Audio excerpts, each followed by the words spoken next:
और ये कांग्रेस हमें यहाँ आर्थिक नीतियों पर लंबे लंबे भाषण सुना रही है। आदरणीय सभापति जी, जिस कांग्रेस ने ओबीसी को पूरी तरह आरक्षण नहीं दिया, जिसने सामान्य वर्ग के गरीबों को कभी आरक्षण नहीं दिया, जिसने बाबा साहब के बजाय बाबा साहब को भारत रत्न देने योग्य नहीं माना, अपने ही परिवार को भारत रत्न देते रहे, जिस कांग्रेस ने देश की गली सड़कों चौक चौराहे पर अपने ही परिवार के नाम के पाठ जड़ दिए हैं, वो हमें उपदेश दे रहे हैं, वो हमें सामाजिक न्याय पाठ पढ़ा रहे हैं। आदरणीय सभापति जी, जिस कांग्रेस के अपने नेता की कोई गारंटी नहीं है, अपनी नीति की कोई गारंटी नहीं है, वो मोदी की गारंटी पर सवाल उठा रहे हैं।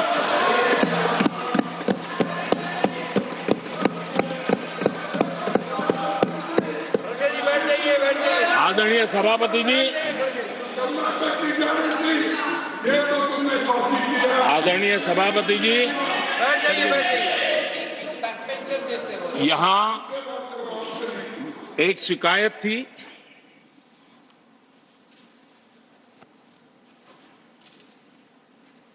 और उनको लगता है कि हम ऐसा क्यों कहते हैं, हम ऐसा क्यों देख रहे हैं। देश और दुनिया उनके 10 साल के कार्यकाल को ऐसे क्यों देखती थी, देश क्यों नाराज हो गया।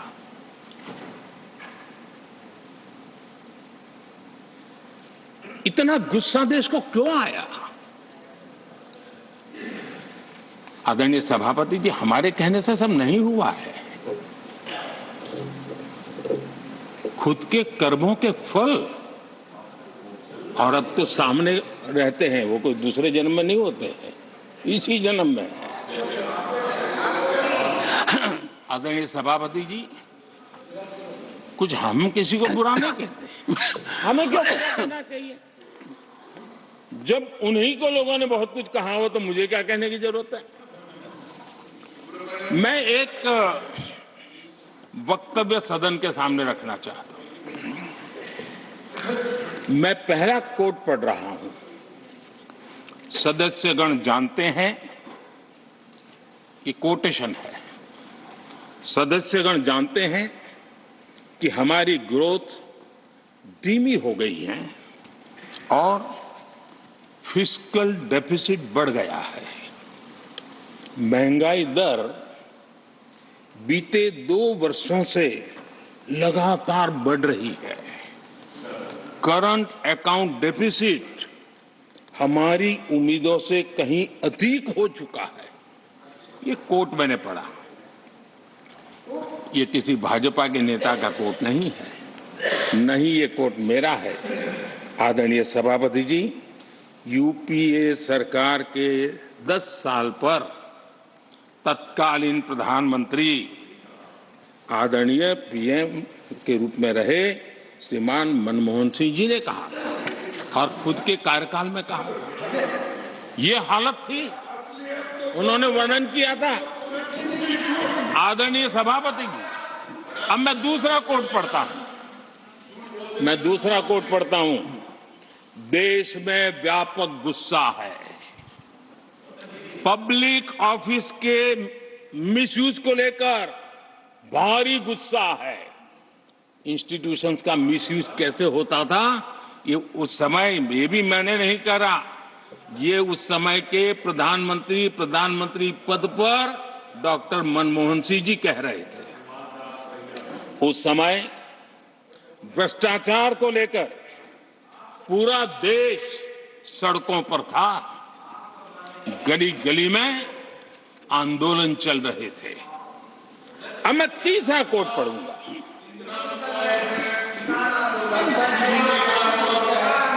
एक संशोधन की कुछ पंक्तियां हैं,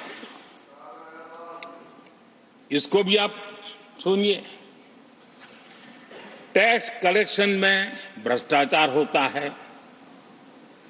इसके लिए जीएसटी लाना चाहिए। राशन की योजना में लीकेज होती है, जिससे देश का गरीब सबसे अधिक पीड़ित है। इसको रोकने के लिए उपाय खोजने होंगे। सरकारी ठेके जैसे दिए जा रहे हैं, उस पर शक होता है। ये भी तत्कालीन प्रधानमंत्री आदरणीय मनमोहन सिंह जी ने कहा था, और उसके पहले और एक प्रधानमंत्री, उन्होंने ये कहा था कि दिल्ली से 1 रुपया जाता है 15 पैसा पहुंचता है। सुधार, बीमारी का पता था, सुधार करने की तैयारी नहीं थी। और आज बातें तो बड़ी बड़ी की जा रही है। कांग्रेस के 10 साल का इतिहास देखिए। फ्रेजाइल 5 इकोनॉमी में दुनिया में कहा जाता था, मैंने दुनिया कहते फ्रेजाइल 5, पॉलिसी पैरालिसिस, ये तो उनकी पहचान बन गई थी। और हमारे 10 वर्ष टॉप 5 इकोनॉमी वाले।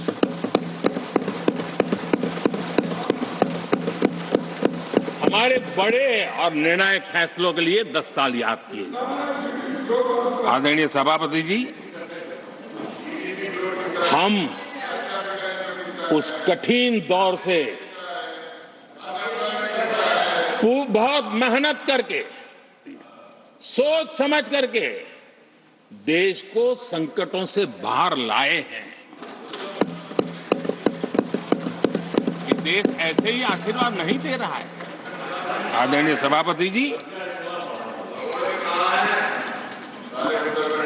यहां सदन में अंग्रेजों को याद किया गया। Unbecoming conduct, please continue. No please please. आदरणीय सभापति जी, इस सदन में अंग्रेजों को याद किया गया। अब राजा महाराजाओं का तो अंग्रेजों के साथ गहरा नाता रहा था उस समय। तो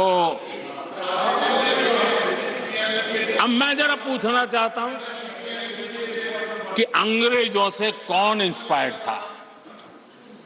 मैं तो ये तो नहीं पूछूंगा कि कांग्रेस पार्टी को जन्म किसने दिया था, ये तो मैं नहीं पूछूंगा। आजादी के बाद भी देश में गुलामी की मानसिकता को किसने बढ़ावा दिया? अगर आप अंग्रेजों से प्रभावित नहीं थे तो अंग्रेजों की बनाई दंड संहिता, पिनल कोड, आपने क्यों नहीं बदली? आदरणीय सभापति जी, अगर आप अंग्रेजों से प्रभावित नहीं थे तो अंग्रेजों के जमाने के सैकड़ों कानून क्यों चलते रहे? आप अगर अंग्रेजों से प्रभावित नहीं थे तो लाल बत्ती कल्चर, ये लाल बत्ती कल्चर इतने दशकों बाद भी क्यों चलता? अगर आप अंग्रेजों से प्रभावित नहीं थे तो भारत का बजट शाम को 5 बजे इसलिए आता था क्योंकि ब्रिटिश पार्लियामेंट का सुबह शुरू होने का समय होता था। ये ब्रिटेन की पार्लियामेंट के समय के अनुकूल शाम 5 बजे बजट की परंपरा क्यों चलाए रखी थी आपने? कौन अंग्रेजों से इंस्पायर था?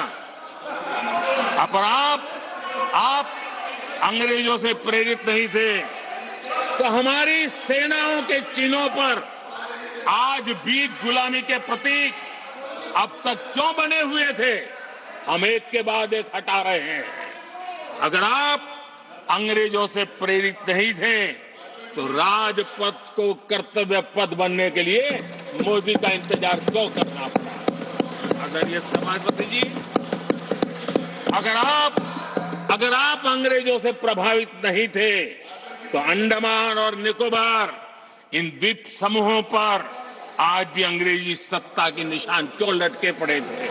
आदरणीय सभापति जी, अगर आप अंग्रेजों से प्रभावित नहीं थे तो ये देश के सेना के जवान देश के लिए मन मिटते रहे, लेकिन देश के जवानों के सम्मान में एक वॉर मेमोरियल तक आप बना नहीं पाए थे। क्यों नहीं बनाया? अगर आप अंग्रेजों से इंस्पायर्ड नहीं थे, प्रभावित नहीं थे, तो भारतीय भाषाओं को हीन भावना से क्यों देखा? स्थानीय भाषा में पढ़ाई के प्रति आप लोगों की बेरुखी क्यों थी? आदरणीय सभापति जी, अगर आप अंग्रेजों से प्रेरित नहीं थे, तो भारत को मदर ऑफ डेमोक्रेसी बताने में आपको कौन रोकता था? आपको क्यों महसूस नहीं हुआ कि दुनिया में? आदरणीय सभापति जी, मैं सैकड़ों उदाहरण दे सकता हूं कि आप किस प्रभाव में काम करते थे और देश को सुनते ये सारी बातें याद आने वाली है। आदरणीय सभापति जी, मैं एक और उदाहरण देना चाहता हूं। कांग्रेस ने नैरेटिव फैलाया और इस नैरेटिव का परिणाम क्या हुआ कि भारत की संस्कृति और संस्कारों मानने वाले लोगों को बड़े हीन भाव से देखा जाने लगा, ढकियानों से मानने लगा गया, और इस प्रकार से एक हमारे अतीत के प्रति अन्याय करने की नौबत आई है। अपनी मान्यताओं को गाली देते हैं, अपनी अच्छी परंपराओं को गाली देते हैं, तो आप प्रोग्रेसिव है। इस प्रकार के नैरेटिव गढ़े जाने लगे देश में, और उसका नेतृत्व कहां होता था ये दुनिया भली बातें जानती है। दूसरे देश से आयात करना, उसको गर्व का, और भारत की कोई चीज है तो दूसरे दर्जे की है, ये स्टेटस बना दिया गया था। ये स्टेटस सिंबल बाहर से आया, मेड इन फॉरेन स्टेटस बना दिया था। ये लोग आज भी वोकल फॉर लोकल बोलने से बच रहे हैं। मेरे देश के गरीबों के कल्याण का काम हो रहा है। आज आत्मनिर्भर भारत की बात उनके मुंह से नहीं निकलती है। आज मेक इन इंडिया कोई बोलता है तो उनके पेट में चूहे दौड़ने लग जाते हैं। आदरणीय सभापति जी, देश ये सब देख चुका है और अब समझ भी चुका है, और उसी का परिणाम आप भुगत भी रहे हैं। आदरणीय सभापति जी, राष्ट्रपति जी ने अपने अभिभाषण में विस्तार से चार सबसे बड़ी जातियों के विषय में हम सबको संबोधित किया था। युवा, नारी, गरीब और हमारे अन्नदाता। हम जानते हैं इनकी समस्याएं ज्यादातर एक समान है, उनके सपने भी एक समान है, और उसके समाधान अगर करने हैं तो थोड़ा 19-20 का फर्क पड़ेगा, लेकिन इन चारों वर्गों के समाधान के रास्ते भी एक ही हैं। और इसलिए उन्होंने बहुत ही उपयुक्त रूप से राष्ट्र का मार्गदर्शन किया है कि इन 4 स्तंभों को मजबूत करिए, देश विकसित भारत की तरफ तेज गति से आगे बढ़ेगा।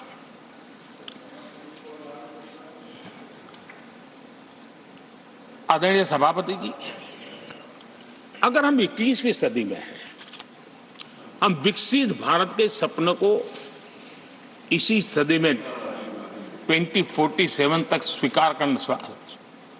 सिद्ध करना चाहते हैं, तो 20वीं सदी की सोच नहीं चल सकती। 20वीं सदी का स्वार्थी एजेंडा, मैं और मेरा वाला जो खेल है ना, वो 21वीं सदी में देश को समृद्ध नहीं, विकसित भारत नहीं बना सकता है। कांग्रेस इन दिनों काफी बातें हो रही जाति की, फिर से एक बार क्यों जरूरत पड़ गई उनको मैं तो नहीं जानता हूं, लेकिन अगर उनको जरूरत पड़ी है तो पहले जरा अपने गरिबान में झांके, उनको पता चलेगा क्या किया है। दलित, पिछड़े और आदिवासी, कांग्रेस जन्मजात उनकी सबसे बड़ी विरोधी रही है।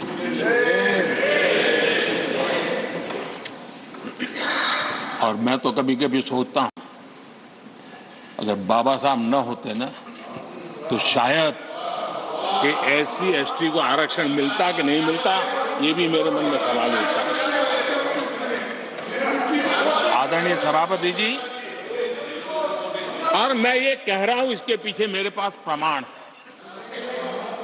इनकी सोच आज से नहीं, उस समय से ऐसी है। मेरे पास प्रमाण, और मैं प्रमाण के सिवाय मैं यहां कहने के लिए नहीं आया। और जब बातें वहां से उठी हैं तो फिर तैयारी रखनी चाहिए उनको। मेरा परिचय तो हो चुका है, 10 साल हो गए।